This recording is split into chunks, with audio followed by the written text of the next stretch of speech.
Jake, if you had to pick just one season to live in forever, which one would it be and why? I'm asking because I genuinely think a person's answer reveals a lot about their personality. Oh, that's a tough one right out of the gate. I'd probably go with autumn. There's something about the crisp air and the colors that just feels like a warm hug before winter hits. Plus, it's the season that seems to slow down just enough for you to catch your breath. A warm hug. I like that. So you're a sucker for golden leaves and pumpkin spice everything? I can already picture you in a cozy sweater, holding a cinnamon latte and staring wistfully at the trees. Guilty as charged. But it's not just the cozy vibes. Autumn has this bittersweet quality, you know? It's beautiful, but also a little melancholy because everything's winding down. I find that really poetic. It's like nature's grand finale before the quiet of winter. That's an interesting take. I've always been a summer person myself. Long days, endless sunlight, and that feeling that anything could happen. Does that make me basic? I mean, everyone seems to love summer, but I feel it on a much deeper level. Not at all, but let's unpack that. When you say basic, you're using it like slang for mainstream or predictable, right? But your connection to summer sounds anything but superficial. Tell me what's behind it. What made you fall for summer in the first place? Exactly. I grew up in a place with really harsh winters. Think months of gray skies and snow that overstays its welcome. So summer felt like freedom. The moment the temperature climbed, the whole world opened up, and I could finally be outside without 20 layers. It was liberation. That makes total sense. It's all about context. If you've been cooped up for months, that first warm day feels like a gift. I can see why you'd cling to that.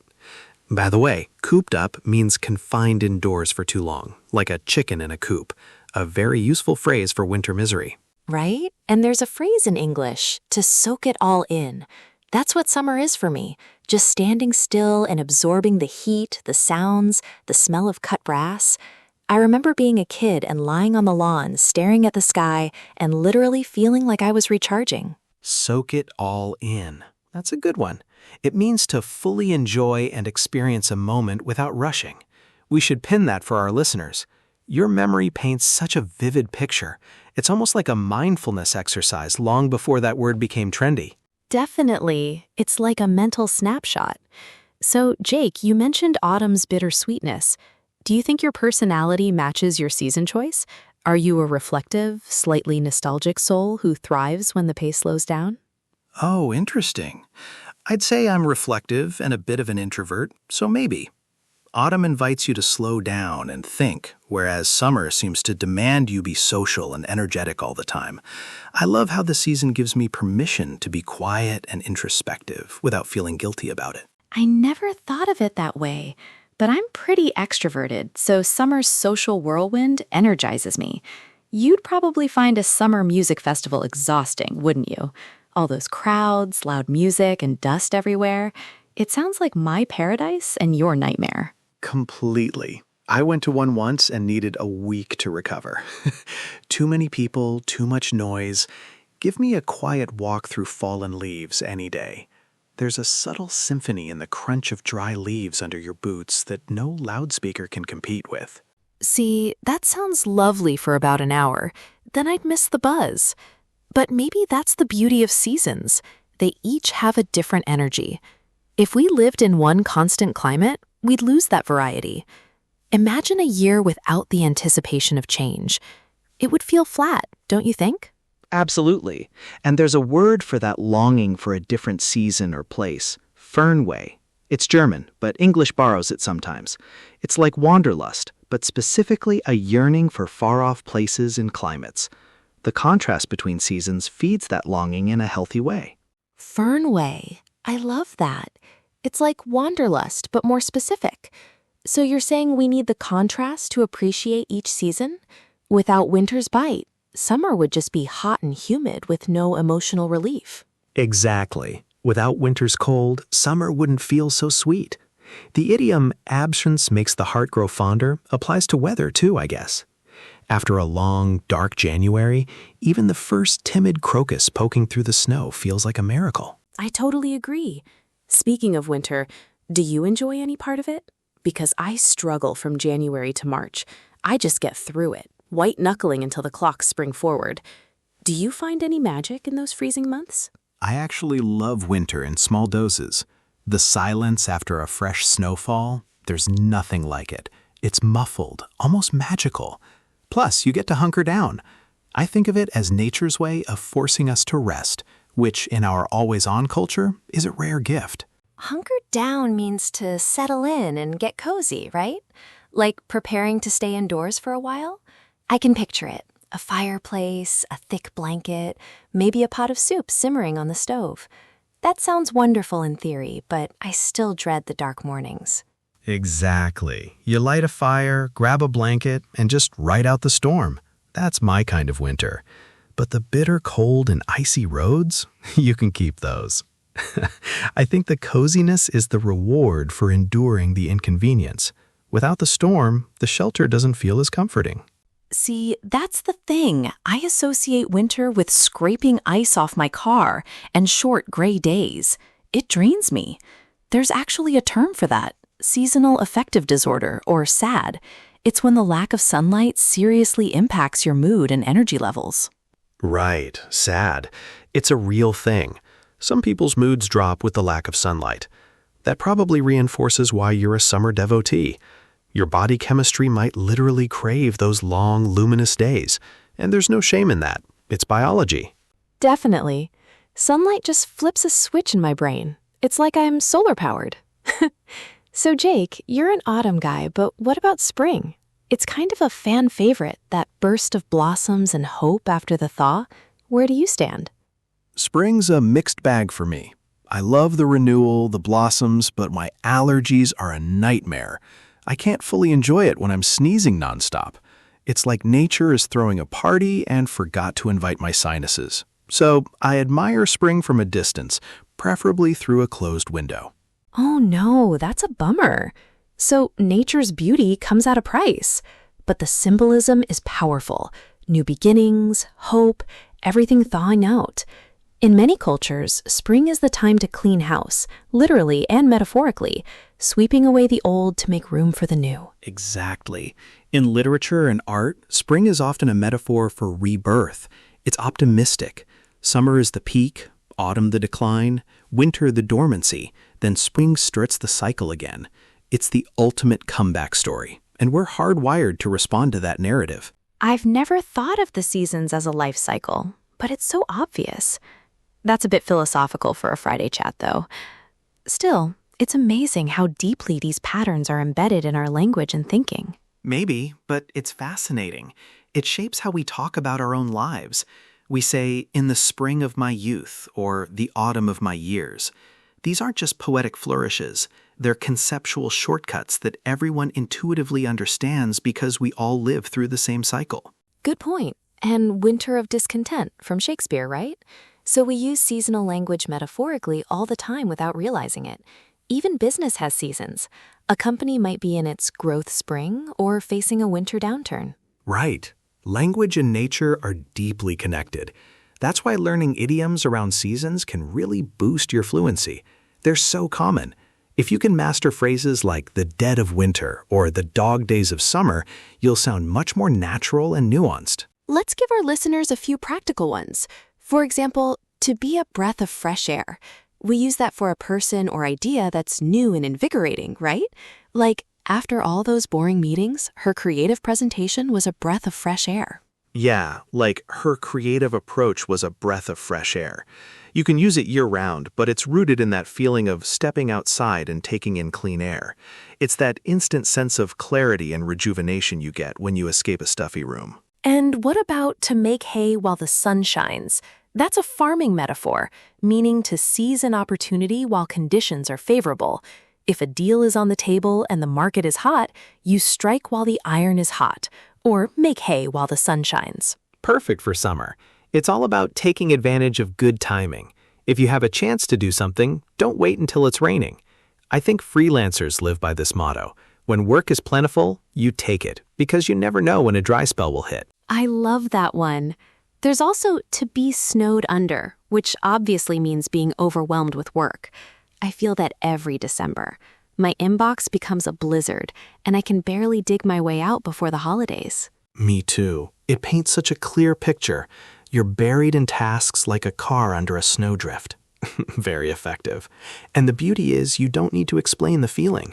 Just saying, I'm snowed under, immediately conveys stress, volume, and a hint of desperation. And if you're not careful, you can get wind of something, meaning you hear a rumor or news.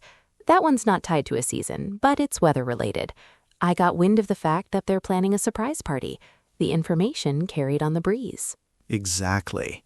English is littered with weather and season metaphors. It's practically a national pastime to talk about the weather. The Brits especially use it as a social tool, a safe topic to fill awkward silences. But it's also a rich source of figurative language that makes everyday speech more colorful. That's so true. The Brits especially use it as a social tool, right? It's a safe topic. But choosing a favorite season can actually reveal a lot about a person's character. For instance, people who love winter sports are often adventurous and don't mind a challenge. I think so. For instance, people who love winter sports are often adventurous and don't mind a challenge. They embrace the cold instead of running from it. They see a frozen lake not as an obstacle, but as an opportunity to skate. It's a mindset, really. That's a good point. I'm not one of them, but I respect it. What about autumn enthusiasts like you? What's the stereotype? I imagine bookish types with a poetic streak who romanticize the fading light and own an unreasonable number of scarves. Probably that we're bookish, introspective, and maybe a little nostalgic. We romanticize the fading light and love cozy sweaters. I plead guilty on all counts. There's a whole dark academia aesthetic built around autumn, and I secretly love it. Tweed jackets, old libraries, the smell of old books and wood smoke. There's definitely an aesthetic. The cabin in the woods, reading a classic novel vibe. Do you think our favorite season changes as we age? I know my mom, who used to dread winter, now finds it peaceful. Maybe our seasonal preferences evolve with our life chapters. Absolutely. As a kid, summer was all about no school and freedom. But as an adult, I appreciate the calm of autumn way more. Your priorities shift. When you're young, you want maximum stimulation. As you get older, you might start savoring stillness. The seasons you love might just reflect your inner pace. That resonates. As a teen, I loved summer chaos. Now I still love it, but I crave balance. Maybe in 10 years, spring will overtake summer for me. I can imagine myself becoming someone who gardens and gets excited about the first daffodil. It wouldn't surprise me. Life stages mirror the seasons. You're in a productive, high-energy phase, so summer fits. Later, you might seek renewal, spring. Or you might settle into a peaceful winter phase, where you enjoy the quiet and don't need constant external excitement. That's quite profound, Jake. I might have to revisit this conversation in a decade. But let's dig into a specific summer memory of yours. Any standout moments from childhood summers that still linger in your mind like a faded photograph? Oh, so many. I remember catching fireflies at dusk with my cousins. We'd put them in a jar and just watch them glow. That feeling of magic has never left me. It was like holding a tiny piece of the night sky, something impossibly delicate and alive. That's such a classic image. We call them lightning bugs where I grew up. It's funny how regional words differ. But capturing a little piece of summer in a jar, that's evocative. The word evocative means bringing strong images or feelings to mind, listeners. A perfect word for such memories. Evocative means bringing strong images or feelings to mind, listeners. And yes, it's a perfect word for it. Even now, when I see fireflies, I'm transported back. It's a sensory time machine. Sight, smell, even the humid evening air all work together to retrieve that exact moment. For me, it's the smell of a barbecue. The second I smell charcoal, I'm instantly 8 years old, running through a sprinkler. Smell is so tied to memory. Scientists say the olfactory bulb is directly connected to the brain's memory centers, which is why a whiff of sunscreen can hit you right in the childhood. That's the Proustian phenomenon. A simple sensory trigger can unlock a flood of memories. Summer smells are potent. Coconut sunscreen, fresh-cut grass, rain on hot pavement. They bypass logic and go straight to emotion, which is why they're so powerful in storytelling. Rain on hot pavement? That's called petrichor. There's a word for it. It's one of my favorite scents. Earthy, clean, almost sweet. It never gets old. It's the smell of relief after a long, dry spell. The earth exhaling. Yes, petrichor. It's most common in summer after a dry spell. See, we're both waxing poetic about summer despite my seasonal preferences. And waxing poetic means speaking in a more flowery, enthusiastic way. Even an autumn devotee can't resist summer's sensory overload. Maybe summer's the universal muse. It's hard not to romanticize it, even if you're an autumn person. So, Jake, if you had to spend a full year in one season's weather, could you survive? Would you miss the cycles so much that it would mess with your head? Could I survive? Barely. I need the cycle. Eternal autumn would make me miss the promise of spring. I think I'd feel stuck in a loop of endings, and that would weigh on my mental health after a while. We need the full symphony, not just one beautiful movement. That's a bit dark, but I get it. Endings without beginnings is incomplete. I'd take eternal summer, but I might get burnt out, literally and figuratively. I think I'd eventually crave a cozy, rainy day with zero guilt about staying inside in pajamas. Right? You'd miss the coziness of winter nights. The phrase, too much of a good thing, comes to mind. Moderation is key, even in seasons. Even the sweetest mango tastes boring if you eat it every single day. Contrast is the spice of life. Exactly. That phrase means even something pleasant can become a problem if you have too much of it, like chocolate cake or sunshine. A little bit of rain makes the sunshine feel like a reward rather than a default. Or pumpkin spice lattes? I admit, come November, I'm a bit over them. But in September, they hit the spot.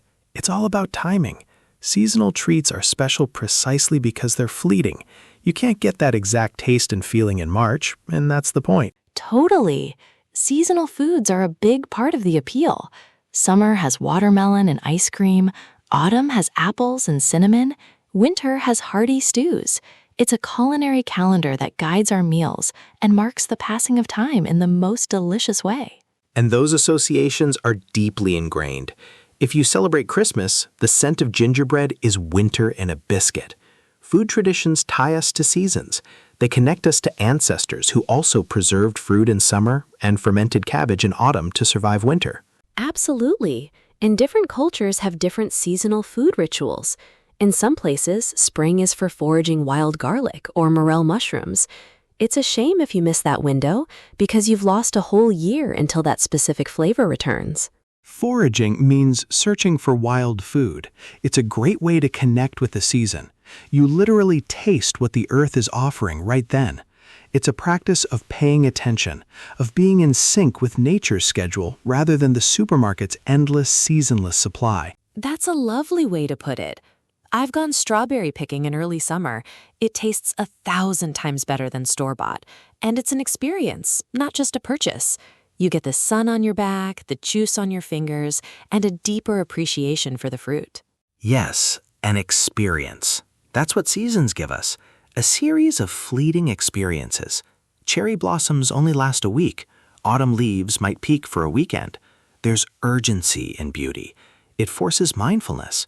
If you don't pause now, you'll miss it entirely until next year or forever. There's a Japanese concept called mono no aware, the bittersweet awareness of impermanence. It's often associated with cherry blossoms. English doesn't have a direct equivalent, but we feel it. That ache when you realize a perfect moment is already slipping away. That's beautiful, and it applies to seasons perfectly. Autumn is basically mono no aware in leaf form. The impermanence makes it precious. If the leaves stayed golden forever, we'd stop noticing. It's the falling that makes us look. I feel that way about the last warm day of summer. You know it's slipping away, so you stay out a little longer, soak it in. It's a kind of sweet sadness. The light has a particular golden quality in late August that whispers, "Don't forget me." Exactly. That's the bittersweetness I was talking about. It's not depressing. It's profoundly moving. Our favorite seasons often reveal what we find beautiful in that fleetingness. Maybe we choose the season that best mirrors our own relationship with time and change. Wow, we've gone deep. Listeners, if you're taking notes, bittersweet means containing both happiness and sadness at the same time. A perfect word for seasonal transitions. It's the taste of the last slice of summer pie, knowing the next one is months away. And fleeting means lasting for a very short time. Autumn colors are fleeting. Summer vacations are fleeting. Recognizing that can make you more present. Instead of mourning the end, you can train yourself to appreciate the intensity of the now. That's a solid life lesson. So Jake, do you have an autumn ritual that helps you savor the season? Something you do religiously every year that marks the official arrival of your beloved sweater weather? I do. Every year, I take a solo hike with a thermos of tea. No phone, just the woods. I call it my annual Absorb the Amber session. Sounds cheesy, but it grounds me. I literally sit on a log and try to memorize the exact shade of orange on the maple leaves, knowing it'll be gone in days. Absorb the amber. That's cute. Amber is that warm orange gold color. I might steal that phrase. But why solo? Wouldn't you want to share it with someone to have a witness to that beauty? Sometimes sharing dilutes the magic for me. I need to be quiet and just listen. Leaves crunching, wind through bare branches. It's meditative. If I'm chatting, I miss the subtle sounds. The distant woodpecker, the whisper of falling leaves. Solitude turns the volume up on autumn. I respect that. My summer ritual is definitely communal. Rooftop barbecues with friends, watching the sunset. The more the merrier. To each their own. And to each their own is a handy phrase meaning everyone has different tastes. There's no right answer. Exactly. And to each their own is a handy phrase meaning everyone has different tastes. There's no right answer for a favorite season. My solo hike isn't superior to your rooftop party. They're just different ways of honoring what the season offers. Perfect phrase. Now, I want to challenge our listeners. Think about your favorite season, but don't just name it. Think about the word or phrase that captures its essence for you. What's your personal amber? That single sensory word that sums it all up. That's a great prompt. For me, it's crisp. The air is crisp, the apples are crisp. It's a sensory word that screams autumn. It's sharp, clean, and refreshing, like a new notebook or the first bite of a freshly picked apple. For summer, mine would be luminous.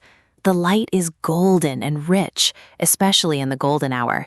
Everything looks like it's glowing from within. Even a dusty street looks like it's been dipped in honey at 7 p.m. in July. Luminous is a gorgeous word. It means full of light, almost shining. You're really selling summer, Emma. I might need to reconsider my allegiance. You almost make me want to trade my scarves for sunglasses. No, you must stay true to your autumn self. But that's the fun, articulating why we love something. When you find the right words, the feeling becomes clearer. Naming your experience gives it shape and helps you share it with others. Absolutely. It's like vocabulary gives a shape to our emotions. If you can name it, you can understand it. That's a big part of language learning, too. The more precise your word choices, the more vividly you can paint your internal world for someone else. Well said. And on that note, if you're learning English, try describing your favorite season in detail. Use sensory words, smells, sounds, textures. Don't just say it's hot. Say the air shimmers above the asphalt and the humidity wraps around you like a heavy blanket. And don't be afraid of idioms like dead of winter or dog days of summer. They add color. Just make sure you understand the context. For example, dead of winter means the coldest, darkest part, usually January. It's not literally dead, but everything feels frozen in place. Dog days refers to the hottest part of summer, by the way. It comes from the ancient belief about the dog star, Sirius, rising with the sun and adding its heat.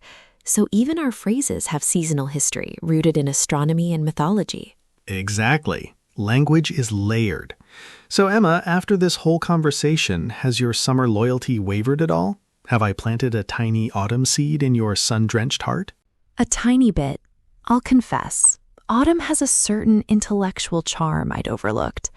The idea of crisp air and deep conversations in a cafe does sound appealing, but my heart still beats to a summer rhythm. I'm a June baby. Maybe it's baked in from birth. That makes sense. Birth season could play a role. I'm a November baby, so autumn is literally my season. We're probably biased from day one. Our very first experience of the world had a certain temperature, a certain light, and that might have imprinted on us. Interesting. There are studies about that. But regardless, I think the season we're born into imprints on us. So maybe we never had a choice. Still, we can learn to appreciate the gifts of all seasons, even if we have a clear favorite. Fate decided our favorite weather. I can live with that. But what I've loved about this chat is how it reveals that no season is wasted. They all contribute to the story of a year. Even the bleakest February day is setting the stage for the ecstasy of spring. That's beautifully put. And to tie it back to language learning, every word you learn is like a new season. It brings a different flavor and mood to your expression. So keep building your vocabulary garden, plant words, and watch them bloom when you need them. A vocabulary garden. I like that. You plant words and they bloom when you need them. A bit cheesy, but it works. Each new phrase is a perennial that comes back year after year, enriching your conversations in unexpected moments. It's the right amount of cheesy. So to wrap up, what's the one takeaway you want listeners to remember about talking about seasons in English? Something they can use tomorrow in a real conversation. Don't just stick to, I like summer because it's hot. Dive into the sensory details, the idioms, the metaphors. Make it personal, poetic even. That's how you connect with others. People will remember how you made them feel, and vivid seasonal language is a shortcut to the heart. Perfect advice. And my takeaway? Let seasons remind you that change is constant and beautiful, both in nature and in language. Embrace the cycles. They're not a flaw, but the very rhythm of life. Thanks for this cozy, thoughtful chat, Jake. I feel like I've taken a walk through an entire year with you. Thanks, Emma. And to everyone listening, may your favorite season bring you a fresh crop of new words and a deeper appreciation for the world right outside your window. Until next time, keep looking up. There's always a season worth talking about.